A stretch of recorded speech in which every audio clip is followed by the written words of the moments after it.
முக்கியமா அந்த பெண்களை பற்றி பேசுறது இருக்குது பாத்தீங்களா? அதான் ஈஸி டார்கெட் ஆயிடுறாங்க. ஆண் மைய அமைப்புன்றது இன்னும் இறுக்கமாக பிடிக்கப்படுதே தவிர, பெண்கள் உள்ள வரவிடாம தடுக்கப்படுறாங்களே தவிர, அதுக்கு பெண்களை உள்ள விடுறதுக்கு அந்த திறப்புகள் இன்னும் வரவே இல்ல. ஒரு இருண்ட பக்கம் எல்லாருக்குமே இருக்கு. எல்லாருக்குமே ஒரு இருண்ட பக்கம் இருக்கு. மறுபக்கம் ஒண்ணு இருக்கு.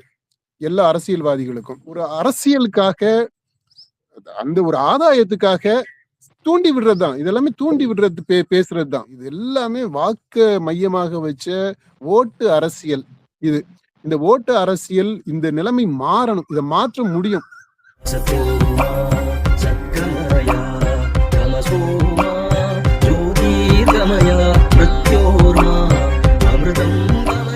சங்கீதாவை தாவேகாவுடைய தொண்டர்கள் ரசிகர்கள் வந்து ஒரு ஐட்டம்ங்கிற ஒரு வார்த்தையை பயன்படுத்தி தவறா விமர்சித்து வீடியோ போட்டிருந்தாங்க அப்படின்னு சொல்லிட்டு பொதுவாக தாவேகா தொண்டர்கள் அதிகமா பண்றாங்க. தாவேகா தொண்டர்கள் மட்டும் இல்லாம எல்லா கட்சியினுடையனருமே வந்து இந்த யூடியூப்ல அந்த கட்சி தலைவர்கள் அவர்களுக்கு எதிராக பேசக்கூடிய விமர்சனம் செய்யக்கூடிய எல்லாருமே வந்து ரொம்ப தகாத வார்த்தைகளை விமர்சனம் பண்ணி பேசுறாங்க. அந்த பேசக்கூடிய நபரையும் தாண்டி அவர்கள் குடும்பத்தையுமே வந்து தவறாக பேசி அவர்களையும் இழுத்து ஒரு வீடியோ போடுறங்கிற ஒரு கலாச்சாரம் வந்து ரொம்பவே அதிகமா இருக்கு. அதாவது அந்த காமெண்ட்ஸ் எல்லாம் பார்த்தோம்னா ரொம்ப கேவலமா இருக்கும். உதாரணத்துக்கு நம்மளே எடுத்துட்டா இப்ப இந்த வீடியோக்காக ஏதாச்சும் பேசுறாங்கன்னா உங்களையும் விமர்சனம் செய்து பேசலாம், என்னையும் விமர்சனம் செய்து பேசலாம். உங்களை பேசுறப்போ உங்களை மட்டும் பத்தி பேசாம உங்களுடைய தாய், உங்களுடைய உடன் பிறந்தவர்கள், உங்களுடைய குடும்பத்தை பத்தி கேவலமாக சித்தரிச்சு பேசுவார்கள். அதே போல நான் ஒரு பெண் என்பதால் என்னைய வந்து எடுத்தோடனே ஒரு வார்த்தையை சொல்லிதான் பதில் அளிப்ப ஒரு இது போடுவாங்க. அதே மாதிரி என்னுடைய குடும்பத்தையும் சேர்த்து பேசுவாங்க. இந்த மாதிரி பேசுறத அதாவது யாருமே கருத்து சொல்லக்கூடாது, எனக்கு எதிராக கருத்து சொன்னா நான் இது மாதிரி வார்த்தையால பலாத்காரம் பண்ற மாதிரி பேசுறதுங்கிறது எந்த விதமான சமூகத்துல நம்ம இருக்கோம் அப்படிங்கிறத எடுத்துட்டு போறது. ஆமா, இப்போ வந்து டிஜிட்டல் மீடியா இருக்கிறதுனால நீங்க இந்த டிஜிட்டல் மீடியாவை ரெஃபர் பண்ணி சொல்றீங்க. அந்த காலத்துல எல்லாம் மேடை பேச்சு, மேடை போட்டு பேசுவாங்க. ஐயோ, காது கொடுத்து கேட்க முடியாது. சில பேச்சாளர்கள்லாம் பேசுனது, உதாரணமா இந்த தீப்பொறி ஆர்வம் எல்லாம் ஒரு காலத்துல ஒருத்தர் இருந்தாரு, அவர் இப்போ இல்ல. அவர் பேச்செல்லாம் அப்படி, அதாவது ஒரு என்ன இந்த செக்ஸ் புத்தகம்னு சொல்லுவாங்க தெரியுமா, அது வாசிக்கிறது மாதிரி இருக்கும். அப்படிதான் இருக்கும், பச்சை பச்சையா பேசுவாங்க. இன்றைக்கு இந்த சோசியல் மீடியா வந்த பிற்பாடு சோசியல் மீடியால அப்படி பேசுறாங்க. ஆண்களையும் பெண்களையும் எல்லாரையுமே பேசுறாங்க. இதுல முக்கியமா அந்த பெண்களை பற்றி பேசுறது இருக்குது பாத்தீங்களா, அதான் ஈஸி டார்கெட் ஆயிடுறாங்க. இன்னைக்கு அரசியல்ன்றதும் சரி, அரசியல், நீதித்துறை, நிதித்துறை, கலைத்துறை, ஈவன் நிர்வாகம், கார்பரேட் இதுல நிர்வாகம், இப்படி நீங்க எந்த துறையை, கல்வி, எல்லாத்தையும் கல்வியில கொஞ்சம் வித்தியாசம் இருக்கு. மற்ற அது தவிர மற்ற ஆய்வு, ரிசர்ச், சயின்ஸ், டெக்னாலஜி, இந்த மாதிரி எந்த துறைகளை எடுத்துக்கிட்டீங்கன்னாலும் எல்லாமே ஆண்மையான துறைகளாகத்தான் இருக்கு. அதாவது அதனுடைய நேச்சரே மாஸ்குலினா இருக்கும். அரசியல் முக்கியமா, இப்ப நம்ம அரசியல் பற்றி குறிப்பா பேசுவோம், மற்றதை விட்டுருவோம். இந்த அரசியலை எடுத்துக்கிட்டீங்க அப்படின்னா, இந்த அரசியல்ல அது ஆண்மைய, ஆண் வடிவ, ஆண் ஆதிக்க அரசியல் அமைப்பே அப்படித்தான் இருக்கு. இதுல பெண்களுக்கு இடம்ன்றது வந்து சப்சர்வியண்டா தான் இருக்க முடியும், இரண்டாம் தரமா தான் இருக்க முடியும். அப்படிதான். அல்லது இந்த ஆண்களை எதிர்த்து நிற்கக்கூடிய ஒரு, அதாவது ஒரு சாதாரண குடும்ப பெண்ணால இவங்கள டீல் பண்ண முடியாது, அந்த அரசியல்ல வர முடியாது. அதுக்கு ஜெயலலிதா மாதிரியான ஒரு ஆளுமை வேணும். அப்படிப்பட்ட ஆட்கள், இந்திரா காந்தி மாதிரியான ஒரு ஆளுமை, அதெல்லாம் இந்த இந்திரா பத்தி எல்லாம் சொல்லும் போது இந்தியாவில் இருக்கக்கூடிய ஒரே ஆண் அந்த அம்மா தான் அப்படின்னு சொல்லுவாங்க. ஜெயலலிதா எடுத்துக்கிட்டீங்கன்னா ஆண்களை அவ்வளவு தூரம் தள்ளி வச்சிருந்து ஆண்களை மேலாதிக்கம் செய்யக்கூடிய ஒரு ஆண் தன்மை உள்ளவங்களா அவங்க இருந்தாங்க. அப்படி இருந்தா தான் இந்த இதுல பெண்ணால சர்வைவே பண்ண முடியும். சாதாரணமா எடுத்துக்கிட்டீங்க அப்படின்னா இதுல ஆண்கள் மட்டுமே இருக்க முடியும், பெண்கள் உள்ள வர முடியாது. இன்றைக்கு வரைக்குமே நீங்க பாருங்க, இந்த 33% எவனுமே கொடுக்கல. இப்போ இந்த அதிமுகவில இருந்து லிஸ்ட் போட்டிருக்காங்க, 150 பேருக்கு லிஸ்ட் அனௌன்ஸ் பண்ணிருக்காங்க. இன்னைக்கு 2வது லிஸ்ட் போட்டாங்க. ஒட்டுமொத்தமா எத்தனை பெண்களுக்கு கொடுத்திருக்கிறாங்க? இதுல சீமான் ஒரு ஆள் மட்டும்தாங்க விதிவிலக்கா இருக்கிறாரு. 117 117ன்னு பெண்களுக்கு சமத்துவமா கொடுத்திருக்கிறாப்ல.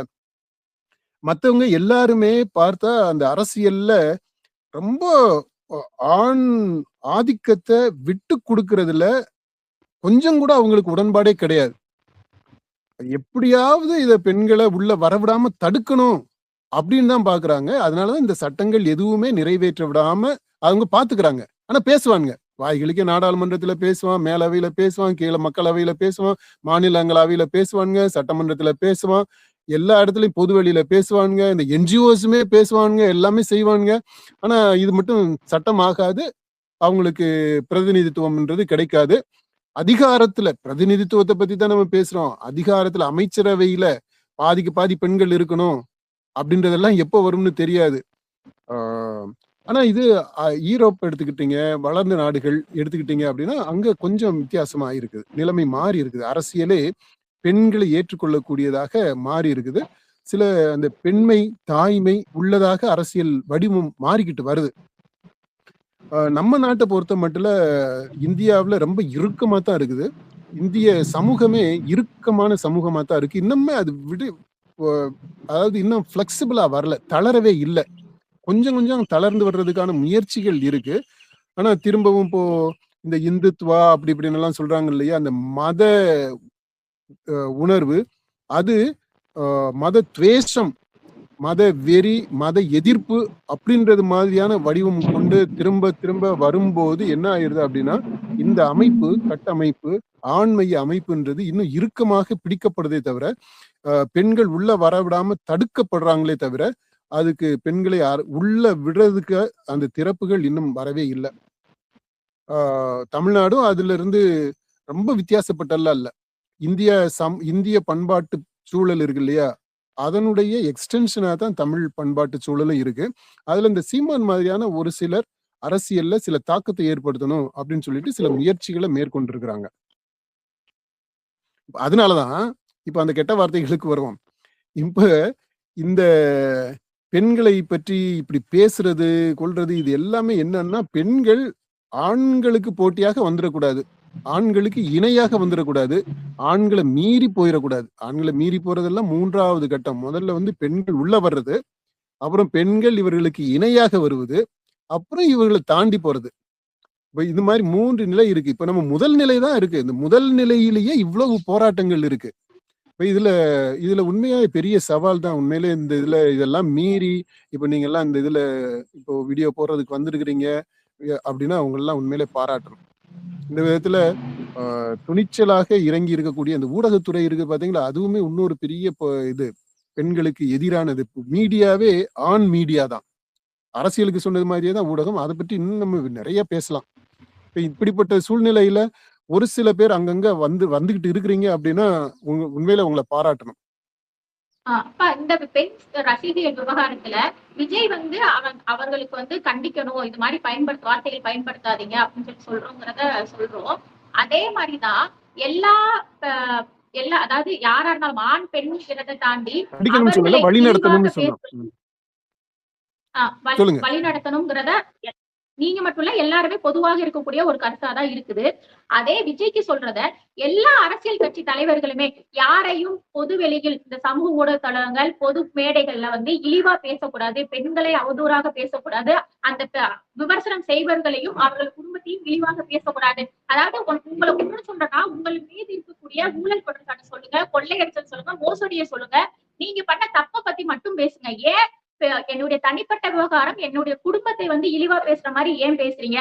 அது மாதிரியான வார்த்தைகள், அந்த விமர்சனங்களை தவிர்க்கணும்னு சொல்லி ஏன் எந்த தலைவர்களுமே தொண்டர்களுக்கு அறிவுறுத்துறது இல்ல? அதுப்பா இப்ப தொண்டர்களுக்கு சொல்லணும்னா அப்படி சொல்லுவாங்க, மேலோட்டமா சொல்லுவாங்க. இதுல என்ன பிரச்சனை அப்படின்னா, இந்த ஒழுக்கக்கேடுகள் இருக்குது இல்லையா, இது எல்லாமே எல்லா அரசியல்வாதிகள்கிட்டயுமே இருக்கு. அதாவது இப்போ இந்த பொன்ராஜ் விபச்சாரிகள் அப்படின்னு ஒரு கல்ச்சரை ஒரு குரூப்பை சொல்றாரு பாத்தீங்களா, அந்த மாதிரியான கல்ச்சர் எல்லார்கிட்டையுமே இருக்கு. அதுல இருந்து ஆண்கள் தலைவர்கள் அரசியல்வாதிகள்னு இருக்கிறவங்க எல்லாரு பின்னாடியுமே நீங்க பாருங்க, அவங்களுடைய கபோர்ட்ஸ்ல ஸ்கெலிட்டன்ஸ் இருக்கு. எல்லாருக்குமே பின்னாடி ஒரு ஒரு ஒரு டார்க் சைடு இருக்கு, ஒரு இருண்ட பக்கம் எல்லாருக்குமே இருக்கு. எல்லாருக்குமே ஒரு இருண்ட பக்கம் இருக்கு, மறுபக்கம் ஒண்ணு இருக்கு எல்லா அரசியல்வாதிகளுக்கும். இப்ப அதனால இவங்க என்னன்னா ஒரு அரசியலுக்காக அந்த ஒரு ஆதாயத்துக்காக தூண்டி விடுறதுதான், இதெல்லாமே தூண்டி விடுறது, பேசுறதுதான். பேமெண்ட் கொடுத்து இதுக்கு சாரி, ஒரு டீமே வச்சு நீங்க இந்த மாதிரி பேசுங்க, இந்த மாதிரி சோசியல் மீடியால ஆமா போடுங்கன்னு சொல்லி அவங்களே ஊக்குவிக்கிறாங்க இந்த விஷயத்துல. ஆமா. ஏன்னா இப்படி இந்த மாதிரி பண்ணும்போது என்ன ஆகுதுன்னா, ஒருத்தன் பேர் கெட்டு போகுது அப்படின்னா அதனால நமக்கு ஒரு 10 ஓட்டு அங்கிட்டு இருந்து வந்துருமா, இங்க இருந்து ஒரு 10 ஓட்டு வருமா, இங்க இருந்து 10 ஓட்டு அங்க போகாம இருக்குமா, அப்படி அதுதான் கணக்கா இருக்கு. இது எல்லாமே வாக்க மையமாக வச்ச ஓட்டு அரசியல். இது இந்த ஓட்டு அரசியல், இந்த நிலைமை மாறணும், இதை மாற்ற முடியும். இது அதுக்கு அதுக்கு இன்னும் கொஞ்சம் அடுத்த லெவல்ல கொஞ்சம் சீரியஸா திங்க் பண்ணணும். சீமானை கடந்து அடுத்த லெவல்ல யோசிக்கணும். அதாவது எப்படின்னா ப்ரொபோஷனல் ரெப்ரசன்டேஷன் நிறைய நாடுகள்ல இருக்கு அந்த முறை, விகிதாச்சார பிரதிநிதித்துவம். அந்த மாதிரியான முறை வரும்போது இவ்வளவு தூரம் டெஸ்பரேட்டா கட்சிகள் கூட்டணி வைக்கிறோம், அதை வைக்கிறோம், இதை வைக்கிறோம் அப்படின்னு சொல்லி போட்டு ஒருத்தர் பேரை கெடுத்து குட்டிச்சுவராக்கி இந்த அளவுக்கு லோவ அரசியலை கொண்டு போகணும்ன்ற அவசியம் இருக்காதுன்னு நான் நினைக்கிறேன். ஆனா இன்னைக்கு அப்படித்தான் இருக்கு. எல்லா தலைவர்களுமே இதை நேரடியாகவும் மறைமுகமாகவும் இதுல இண்டல்ஜ் பண்றாங்க, இதை செய்யறாங்க, இதை ஊக்குவிக்கிறாங்க. அதுக்கு காரணம் என்னன்னா 10 ஓட்டு இங்கிட்டு அங்கிட்டு வரணும், இங்கிட்டு போகாம இருக்கணும், நம்ம ஜெயிக்கணும் அப்படின்றதுதான். இந்த விவகாரத்தை பொறுத்துக்கிட்டேன்னா விஜய் இந்த விஷயத்தை எதுக்குமே இவ்வளவு சீக்கிரம் விஜய் ரியாக்ட் பண்ண மாட்டாரு. ஆனா இந்த விஷயத்துல உடனடியா ரியாக்ட் பண்ணி நேரடியாவே போயிருக்கிறாரு. இந்த விஷயத்த விஜய் கையில எடுத்திருக்கிறாரு. இது பெண்கள் மத்தியில விஜய்க்கு ஆதரவை பெருக்குமா இல்ல ஆதரவை குறைக்குமா, வாக்காக மாறுமா இந்த விஜயோட இந்த விவகாரம்? அதாவது இது ஓட்டா மாறுமா மாறலையா அப்படின்றத விட இப்ப விஜய்க்கு ஒரு அவசர தேவை இருக்குது அப்படின்றத நான் சொன்னேன். அதாவது அவருக்கு முக்கியமா அந்த சங்கீதா த்ரிஷா விஷயத்துல அவருக்கு இமேஜ்ல ஒரு சரிவு ஏற்பட்டிருக்கு, ஒரு சிராய்ப்பு ஏற்பட்டிருக்கு. அதை சரி செய்யணும், அதற்கு மாற்று கொண்டு வரணும். அதாவது விஜய் என்பது இந்த மாதிரி இல்லப்பா, அவர் உண்மையிலேயே மக்களுக்கானவர், பெண்களுக்கானவர், பெண்களுடைய பாதுகாவலர் அப்படின்னு கொண்டு வரணும். அதற்கு இதை ஒரு நல்ல வாய்ப்பா இருக்குது, அதனால இதை பயன்படுத்துறாங்க. இது இமேஜ சரி செய்யறதுக்கான முயற்சி. இது உடனே வாக்கா வருமா அப்படின்றதெல்லாம் இல்ல. ஓட்டு அளவுக்கெல்லாம் இன்னும் அதெல்லாம் பெர்குலேட் ஆகி போகாது. அதுக்கு வேற முயற்சிகள் அவங்க பண்ணணும்.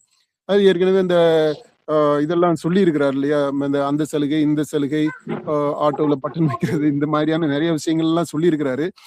அது மாதிரி அடுத்தடுத்து என்னென்ன நிகழ்வுகள் இருக்கும், மக்கள் பெண்களுடைய வாழ்க்கையை பாதிக்கிறது மாதிரி, பாசிட்டிவா இம்பாக்ட் பண்றது மாதிரி என்னென்ன நடவடிக்கைகள்லாம் அவர் மேற்கொள்ள போறாருன்னு அடுத்து இருக்கக்கூடிய 25-30 நாள் இதுல அதை பொறுத்துதான் அந்த ஓட் ஆகுறதுன்றது இருக்கும். இந்த நிகழ்வு மட்டுமே இவர் இந்த டிஜிபி ஆபீஸ்ல போய் மனு கொடுத்துட்டு கம்ப்ளைண்ட் கொடுத்துட்டு வந்தது, அப்புறம் இந்த எக்ஸ்ல ஒரு பதிவு போட்டது, அதனால உடனடியா இவர் களத்துல இறங்கிட்டாரு அப்படின்ற செய்தி போய் உடனடியா எல்லாருமே இவரை விட்டு பிரிஞ்சு போனவங்க, அல்லது என்னடா இப்படி விஜய் இப்படி இருக்கிறாப்லையே, நம்ம நம்பி நமக்கு ஏமாற்றமா இருக்கே அப்படின்னு சொன்னவங்க எல்லாரும் திரும்பி வந்துருவாங்க அப்படின்றது இல்லை. அதுக்கான உத்தரவாதம் இல்லை. ஆனா அதற்கான ஒரு முயற்சி, அவங்கள திரும்ப கொண்டு வர்றதுக்கு, திரும்ப விஜய் பக்கம் ஒரு ஃபேவரபிளா ஒரு அவங்கள பார்க்க வைக்கிறதுக்கான ஒரு அட்டெம்ப்ட். இது எவ்வளவு சக்சஸ் ஆகும் அப்படின்றது இந்த ஒரு விஷயத்தை வச்சு மட்டுமே சொல்ல முடியாது. அது ஓட்டா கன்வெர்ட் ஆகுறதுக்கு ரொம்ப டைம் எடுக்குது, அது உடனடியா சொல்ல முடியாது. இதனால இப்படி ஓட்டாகும் அப்படின்றதுக்கெல்லாம் உத்தரவாதம் கிடையாது.